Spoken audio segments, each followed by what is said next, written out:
Hey, welcome to Baisden After Dark. Thank you all for tuning in.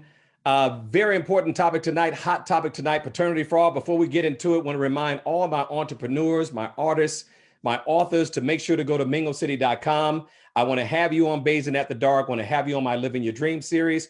Go to minglecity.com right now for all the details about how we can promote your business, promote your book, promote your dream on Baisden After Dark and our Living Your Dream series.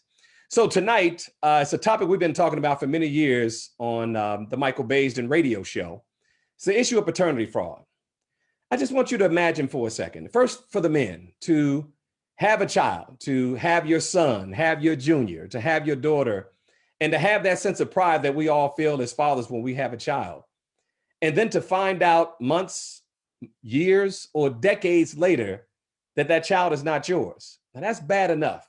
But now imagine you've been paying child support during that time, or you find out early on the child's not yours. You signed a birth certificate, and now you're being forced to pay child support for a child that's not yours. Now, it goes deeper than the impact that it has on you economically and, of course, emotionally.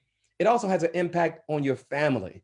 Think about the fact that your sister's niece is not her biological niece, or your brother's nephew is not his nephew, or your parents or grandparents, that's not their grandchild. Just think about the devastating impact of that. And of course, as I said, the cost. On with me now, you all know this gentleman. He's been on the radio show many times. He is the author of the book called Trapped by Law, Stop Paying Child Support for Paternity Fraud. Ladies and gentlemen, welcome to the show. Carnell Smith, it is great to have you on, brother. We go way back. How you doing, Carnell? Hey, Mike B. Greetings to you from the ATL. Man, it's been a long time. More than 15 years, I think. Oh my God, we go back that far, huh? We've been going back, sir. This issue, it hasn't gone away. Obviously, it never will, because this is an issue that affects a lot of people. I need you to lay out, Carnell, just how pervasive this is so we can understand just how big the scope of this problem is. Sure thing, Mike. Uh, I'm sad to say that even after, we've been working to get legislation changed and bring more public awareness to the issue, it hasn't gone away. In fact, it's gotten worse in some areas. And what do I call worse? Is being sued for under pay or go to jail for child support for a child that's not yours. And what we find out across the nation, roughly 1 out of 3 men and boys who get tested turn out to not be the father of the child. Wait a minute, And Carnell, hold up, man. Did you say 1 out of 3? 1 out of 3, Mike. And in You know, some when areas, we're look, watching Maury Povich, right? Because that's where everyone gets the idea, their concept of paternity fraud. We watch Maury, right? But you never think is this pervasive. 1 out of 3 is huge. Those numbers are huge. yeah, Mike, we're talking roughly 110,000 men and boys per year are finding out they're not the dad. So, Mike, in 10 years, that's 1.1 million that we know about so far. And we can't be sure that they were all set free. They're trapped by law. And we talked about, what can be done about it, because that's the whole concept behind the book. Tell me about the book, why you wrote it, and how do you think is going to help a lot of the men who are watching right now? Sure, Mike. Thanks for the opportunity, man, to talk about the topic, man. It's a radical topic. It because it affected me, my family, the child who I thought was mine, and basically what it has caused to happen is that men and boys are facing a harsh decision of pay or go to jail, and what we're finding that the laws are various all over the place in different U.S. Territories, cities, states, etc. It can be as simple as you signed your name and the mother herself came to you and told you to your face, I tricked you, and there's nothing you could do about it. The moment you're talking about, the moment that you sign in some states, the minute you put your name on that, it's a wrap. Right. And that's for the single men. For single men and boys, Mike, this is the only time that a teenager who is a minor can sign a legally enforceable That's right. agreement and it'll be upheld. And Mike, let's be honest. It's bad enough you can dupe and pull a fugaboo or a swindle on men. But for teen boys, they don't have the life experience. They're not going to have legal counsel. And to get him to sign a document that could upset his life, his education, and all because, look, Mike, I had a young man drop out of college on a full ride scholarship to pay child support. and then he found out the kid wasn't his, and that scholarship was gone up in smoke. Now, I know we're going to have some guests on today to talk about their experiences. Of course, they work as advocates for this, but I want to talk about your personal experience and how this impacted you. As I said at the beginning, you know, the idea that you have a child, the pride that men feel when they have a child, you know, whether it's a male and you call him Junior, he's got your last name, and you got your daughter that you're excited about. You've introduced him around to the family. You know, the mother thinks your mother thinks she has a grandchild. Your brothers and sisters think they have a niece and nephew. Talk to me about how devastating it is when you find out that the child is not yours. And how did you find out? Wow, Mike, I'm sorry. After 11 years of being involved with a very intelligent, beautiful, precocious little girl who I had been led to believe was mine. Truth is, she actually got pregnant 6 weeks after I broke up with me, Mike, and she didn't reveal that what I refer to as material important information. My pastor's father talked me into getting a DNA test because of what he saw happen to men in the Air Force. So when I got my test, it was because I was expecting to prove that the child was mine. Little did I know, my own family members, my church family, and others, they said, man, we didn't want to hurt your feelings, bro, because you were such a good dad. Man. Wait. So you're trying to tell me they all knew or suspected and they just didn't want to? Mike, I defended my ex-girlfriend against my older sister. And Mike, after I wrote the book, I tracked my older sister down and I apologized to her. I almost kissed her feet. But I can kind of understand that from the perspective of those who see that you're emotionally involved. They see that you're convinced and they feel like they don't want to create conflict with you. And I know a lot of women who are watching right now who are probably like your sister and probably guys. You know, I had this show, we talked about paternity fraud. I think I called it, "It's Not Your Baby, Fool." Yep. And I remember that one. I called it that. And the whole concept behind that was not to be insulting, but to say, how do you, fellas, you all watching right now, how do you tell your boy when you suspect and strongly suspect that the child's not his? I'm wondering how men tell other men that, because that's your boy, right? But listen, it's having to weigh out the consequences and the repercussions of him not knowing. Yeah. If he doesn't know, Mike, and he ever gets to the position where he has a disagreement with the child's mother and he does not pay what she wants him to pay or what the court tells him to pay, he can find himself going to jail. And many of these people, Mike, in his life who love and care for him, they will bring it up then, but it might be too late, Mike, that the child's not yours. For those who are watching, I just want to make sure we're clear on this, because a lot of people are probably freaking out right now. And I want to distinguish between, before we bring on our guests, distinguish between the husbands, wives have children, right? And the boyfriends who just signed the birth certificate. Talk to me about that. Well, sure, Mike. You know, there are 4 basic ways that men and boys, mostly men and boys, end up getting into paternity fraud. And the number one way is signing a paternity confession. They have a very nice, touchy-feely name for it. It's called the Paternity Opportunity Program, the Paternity Acknowledgement. Right. Mike, it goes like this. We gonna get you to hold the baby. Oh, Mike, look, man, look how that baby got get your that bond. eyes. Got you. Oh, got your nose. Mike, next thing we do is we pull out this particular instrument that can sign you up for 21 years. That's Sign here, because you do want your baby to have a father. And these days, Mike, that form has been updated in so many states that where you are waiving your right to get a DNA test, and bam, you are trapped by law. This wasn't the case before, so now they updated to the point that once you sign it, no time. It's a wrap. So that's number one. Number two is what my friend Murray is going to be able to speak to. It's the marital presumption of paternity, or like I like to call it, the marital assumption of paternity. So any children your wife has while you're married to her, they're automatically yours, even though she and her boyfriend know that they are the boyfriend's kids. Okay, we got to talk to Mr. Davis, Murray Davis. He's a advisory member of the Women Against Paternity Fraud. Come on, sir. We need to talk to you about what's going on. How you doing, Mr. Davis? I'm fine, sir. And you?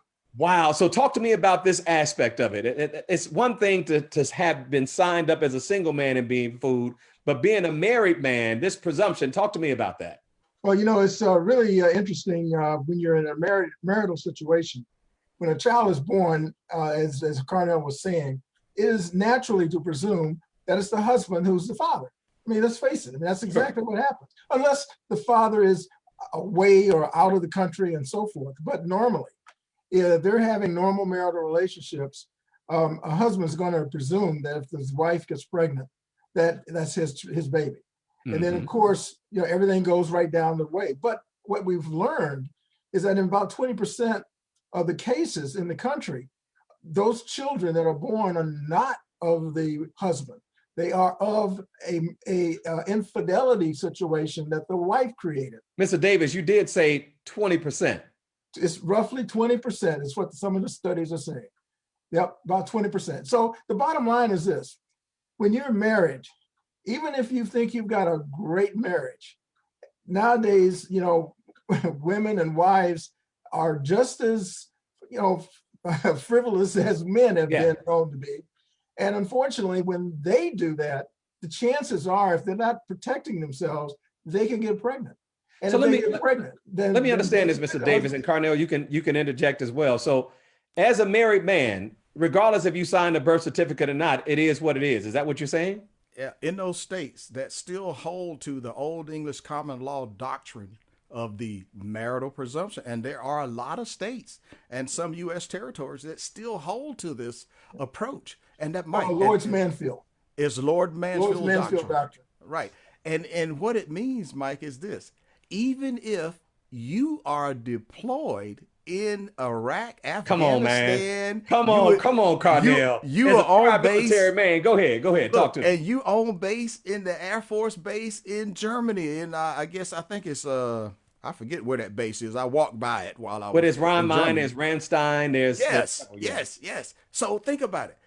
Even though it's physically impossible for the guy to have had access to the mother during the window of conception, but because she has this marriage license, she can literally do this, Mike. Here, she can stand up in court and say, "Your Honor, the law says you supposed to give me my child support because the law says any children that I have while I'm married to him, he's responsible for." And so even let me get this right. Let's just say hypothetically, Mr. Davis and Carnell, that the guy who the woman had the child with decides he wants to be a father. And he says, "This is my child," even though this woman is married. What happens in that situation? Well, the dad gets bounced out of the picture. Exactly. It depends on the states, by the way. The states have a little different laws. But in our state here in Michigan, a non-father who's not married to the wife can suggest and petition that he be known as the biological father. At that point, there's a court case has to be opened, and then of course DNA testing has to be performed to prove it. And in many cases, he can win rights to have to be a father of that marital situation. But that is absolutely but it's insane. an uphill battle across the nation. I know guys where the mother was living with them at the time of conception and delivery, and the wife reconciled with her husband, and the husband says, "As long as you keep him out of the picture, I'll take you back."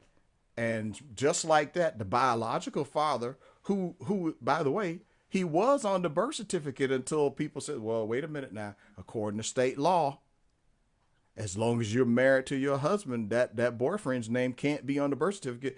And they used the power of the law to remove the biological father's name off the birth certificate and reissued the birth certificate. That's insane. Ladies and gentlemen, if you just tuned in, we're talking about paternity fraud on Baisden After Dark.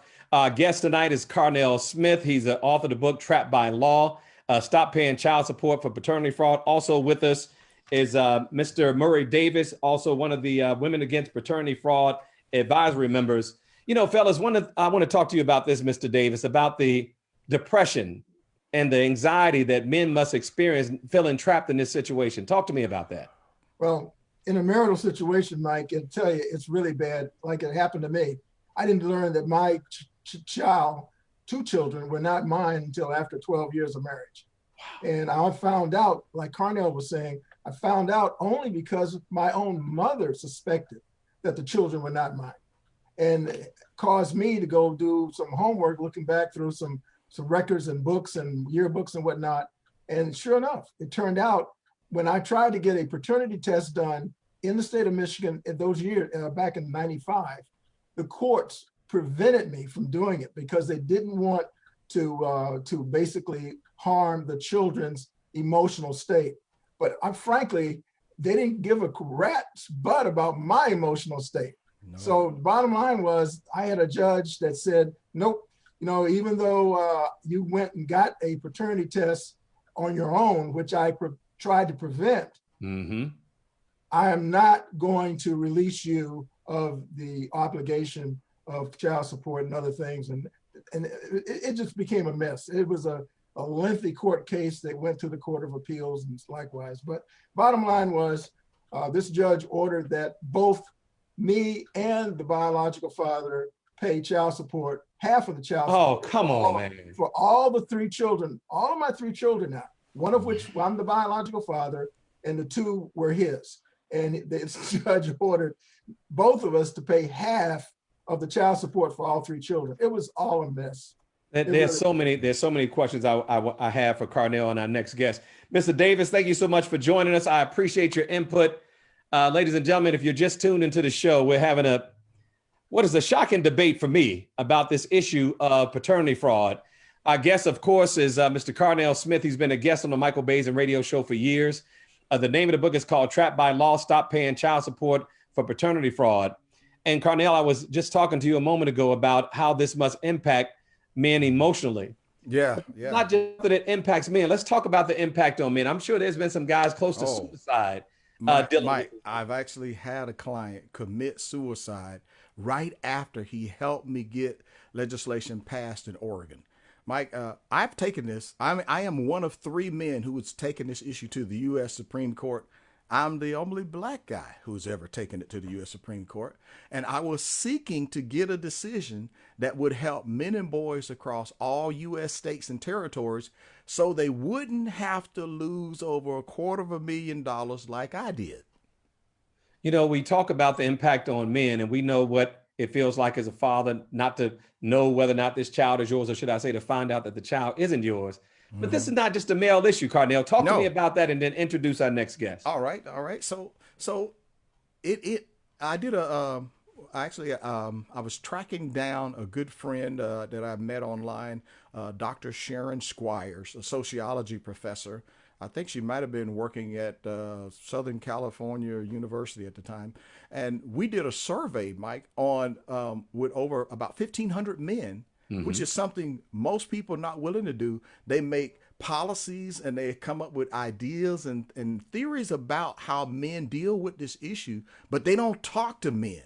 So we went and talked to men, and men told us this has caused them anxiety, depression, rage, PTSD. They have lost jobs, credit ruined, marriages just completely, because once he found out some or none of the children were his, the trust in the marriage. Now, truthfully speaking, she's been cheating before he knew about it. Right. But once he knows about it, many of those guys take the position like I do. Once I found out that she was sharing, there is no more us in terms of relationship. And then once he gets to family court, he'll experience something else. The courts will make him pay and won't help him see the kids, even if he's still willing to have a relationship with the kids. So they want the money, but they say they're there for the welfare of the children, but they're not even trying to make sure this man maintains a relationship with the child. They just want the money. No help in being able to see the children. And by the way, my greatest help in getting legislation passed and the public awareness outreach has been inviting the honest women and like the grandma, the sister, the aunt, and all of those ladies, the fiance, the girlfriend, who would be raising money to help get him out of jail. Our successes has come by mostly 80 to 90% women that have been contacted me. And Diana Thompson, my good friend, who is a co-founder of Women Against Paternity Fraud, who you're about to bring up, she's been doing this since early 90s, man, about a full 4 years before I even knew that I was a paternity fraud victim. Well, let's talk to her. Diana, thank you so much for hanging out with us. I wanted to make sure when we did this show, and Carnell and I have talked about this many a times, this is not just a male issue. Talk to me about that, and then talk to me about the organization. Well, actually, it definitely is not just a male issue. First of all, we have to understand that other people are also affected. Women, you have grandmothers, aunts, sisters, wives who are very much affected by this. And I think what is really sad is the children that are affected by this, because basically, in a lot of cases, once the lie is exposed that it's not the child, the moms will pull the child away from who they think to be the father, and these children just really get confused about what's going on, and it's just sad all the way around. And I think this issue is very much affects both men, women, and children. Well, let's talk about it. Why do women care? I mean, don't get me wrong. I'm not saying I don't understand that. Why do women care about this issue? Well, I feel the reason I care about this issue is because it's just completely wrong. I mean, you can't just sit there and expect that somebody who hasn't fathered a child should pay for that child. And also what I have found throughout the years that's so unfair is that we are jailing for the crime of not fathering a child. Right. I mean, explain that to me. How is that right? How is that fair? Yeah. And I feel that, aside from that, if men try to talk about this or try to do anything about it, nobody seems to be sympathetic about this. But as Carnell has spoken on, we have had women call us and say that their children who were in the military, these are our military men that are out there fighting for our freedoms, they've committed suicide over this issue because they just couldn't take it. So people are dying, they're going to jail, children are suffering, families are suffering. And this is a fixable situation. And all we have to have is truth. I mean, how would you, let me say this before I ask the question I want to ask. I know why women care about it. If you have a man that's a good man, he was being a good father to these children. They probably have families, and they've moved on and have a family with another woman. She's seeing her economic situation be totally, devastated by a child that's not even his. It's one thing for her to see the sacrifice being made for a child that is his, but to see your children doing without and things that you can't do for your family because this woman lied to this, that's got to be infuriating, Carnell, to women. We actually, early on, back in the early 90s, one of the cases that came to me that was so devastating was a couple who were married for a very long time, and they couldn't have children because they could not afford to have children. That's right. Because he was paying an enormous amount of money in child support for a child that wasn't his. That is so wrong. I mean, and you think that doesn't affect her because she says, I can't, with the amount of money we're paying, I don't want to start a family.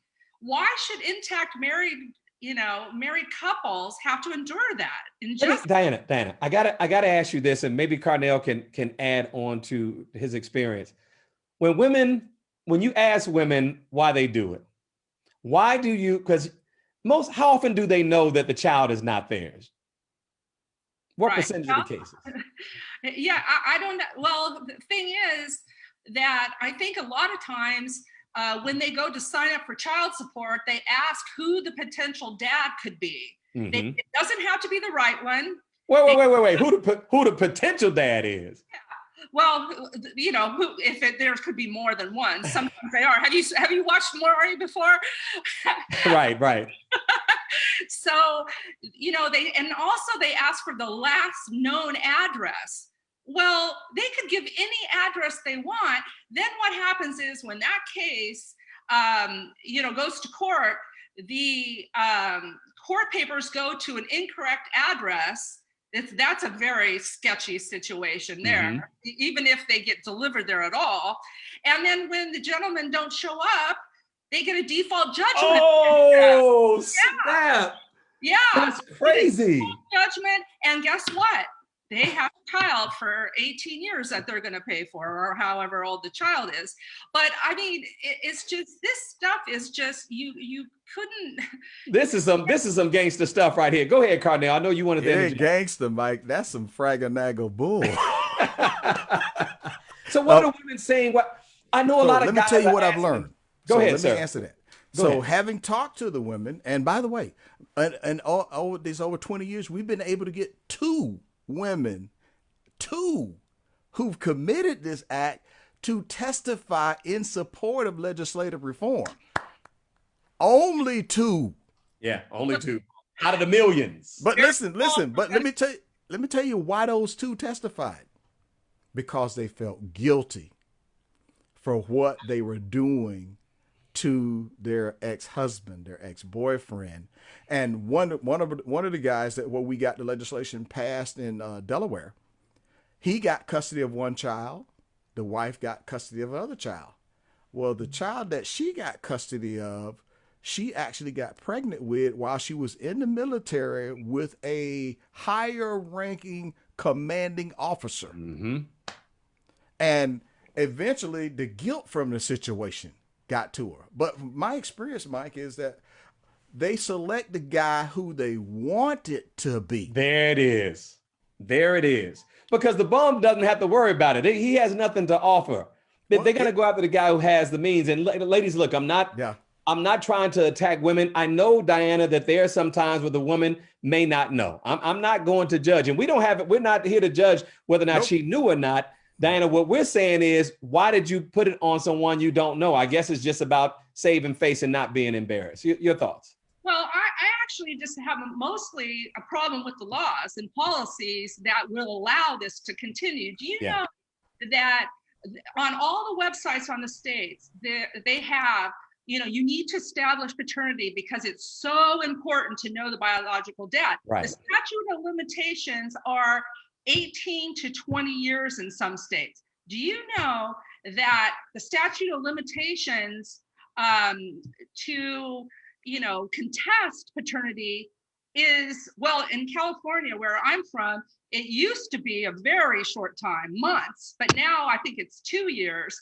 But still, why, if it's important to establish paternity and you have 18 to 20 years to do it, why do you only have this small window of opportunity to contest it? That's true.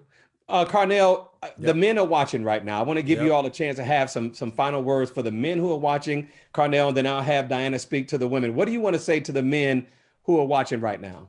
Sure thing, Mike. So whether you're married or single, my advice to every man is to confirm the paternity. I'm a married man. I will be married for 30 years. I confirmed the paternity of the baby with my wife because after I found out my ex-girlfriend had tricked me, fugabooed me, swindled me, caused me to lose over $250,000, I say you need a peace of mind. She understood, knowing the obviously. truth. And guess what? And she said, I don't have nothing to hide. She took the test with my pastor and co-pastor as witnesses. But how? Now, but Carnell, I'm with that, and I'll have you continue on with your final thoughts. But how is a woman, ladies? I know you all are watching right now. How is a woman going to respond when her husband says, "Hey, baby, I know I'm happy to have a baby, but we need to get this test"? How is a woman who knows that she has not cheated going to respond to a husband that says to her, "I was watching Michael Baisden and Carnell Smith, and I need this damn test"? Look. So what she doesn't understand for many of them is she'll take it as an attack on her character. Exactly. But since I've been delivering tests on site at courtrooms, here's what I say to the women. If you have nothing to hide, then you get to take these test results and stick it in his face and say, "I told you so." I told you. But Mike, if she has some extracurricular fun at the bridal party or it happens. It happens. And by the way, There is no law in any of the 50 states that requires her to disclose to the husband, boyfriend, That's right. or guy that she wants it to be.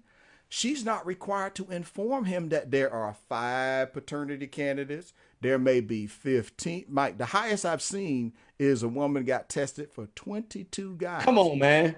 Come on, 22. Carnell. Come on, 22. Carnell. 22, Mike. Now, fortunately for that case, all of the men they knew some things about her and her general ways To challenge it. Yeah. and they all did something that my advice is, as soon as you hear these 7 words, I'm pregnant and you are the father, you need to be planning to book your DNA test, just like the guy who stopped by my office, brought the baby on the day they checked out of the hospital, Mike. And in 3 days, the truth was revealed, Mike. Look, that DNA test ripped the skirt off those lies. And guess who was hiding the truth? That guy wasn't the dad, but because he heard me on your show, Mike, he didn't sign anything. He understood that if he really was the dad, he could sign it after he got those test results. That's right. Look, he can look at it. He can go talk to his lawyer. He can get advice and make an informed decision. Right. What's the hurry? Exactly. What's the hurry? But here's what's the hurry. The hospitals make money based on how many men get signed up. So Wait. You have to break There are that down. competing How do the interests, hospitals Mike. get paid? Because that paternity opportunity program is funded through the federal incentive money called Social Security, Title 4D.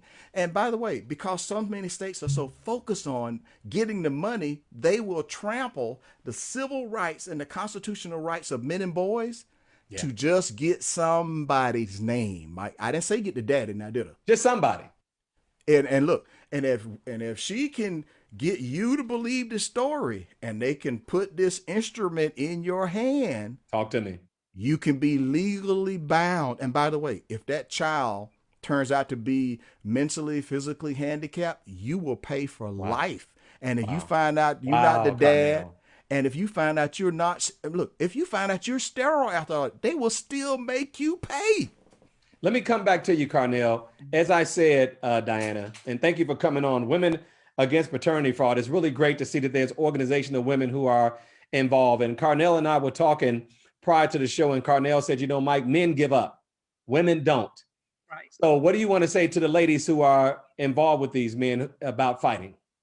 Well, I would also encourage them to call our organization because of the fact that a lot of times people feel alone, like, wow, this is happening to me. And they don't realize that, you know, there's thousands of other people it's happening to. And what we want to do is get everybody together. We want to get the experts together on paternity programs or policies, and paternity fraud issues. And, you know, we want to build a coalition of people so we can go out and educate the legislators, we can educate the media, the public. And, you know, there is strength in unity. And I think this is a great cause to get behind. Let me get your phone number. I'll post it with the video on our Baisden After Dark on YouTube and on Facebook and Instagram. What is the phone number and the email address for the Women Against Paternity Fraud? The phone number is 661. Real slow, Diana, because they're writing it down right now. Sorry, it's 661-829-6807. And our website is womenagainstpaternity.org. And give me that again, because you froze a little bit on both of those, Diana. One more time, please. Okay. Our telephone number is 661-829-6807. And our website is womenagainstpaternityfraud.org. How do they reach you, Carnell? So the way they reach me, I'm the paternity coach, Mike. So you can find me on all social media, as in YouTube, Facebook, Twitter, and Instagram, the paternity coach. But easy one is just go to carnellsmith.com. I do work with a limited number of clients and referrals because some people are interested in learning how to change the law. Because Mike, I helped write the law in my state, and then I won being the first guy to win his case using that law. So we help people learn about how to be an advocate, how to discover the truth for your case.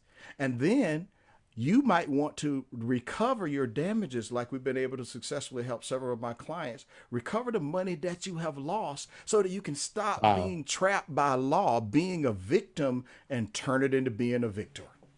Ladies and gentlemen, the book is called Trapped by Law. Stop paying child support for paternity fraud. You can find it on Amazon.com. I will put the information for Women Against Paternity Fraud on my page, along with Carnell's information. I cannot thank you guys enough for being here, man. This is very important stuff, and we certainly need to do it again. So thank you all so much for being here. Thank you, Mike. Appreciate you, brother. Hey, family, don't forget, we want to do everything we can to promote your books as well, especially if they're helping people the way this book is helping people. Also, to my entrepreneurs, my artists, everyone out there, man, this platform is for you. We reach millions of people every month on my social media platforms. Every Wednesday, promote your business for free on Michael Baisden Live on Facebook and Baisden Live on Instagram. And if you want to be a guest on the show, if you have a budget, you want to promote and become a sponsor on the Michael Baisden Show on our platforms, go to minglecity.com. That's minglecity.com, family. Help me help you by making sure you got a book that's well edited, that you have a product that is packaged and ready to go. And let's get on here, man, and promote your product and help you live your dream. Thank you all for tuning in. Don't forget to join me every day on Michael Baisden Live on Facebook and the new YouTube page, Baisden After Dark. We got so many great things coming up. We're going to have artists coming on the show performing live. Baisden After Dark is back, family. Thank you all for tuning in. I'll see you guys back on social media tomorrow and back on Baisden After Dark next week. Thanks for tuning in, family.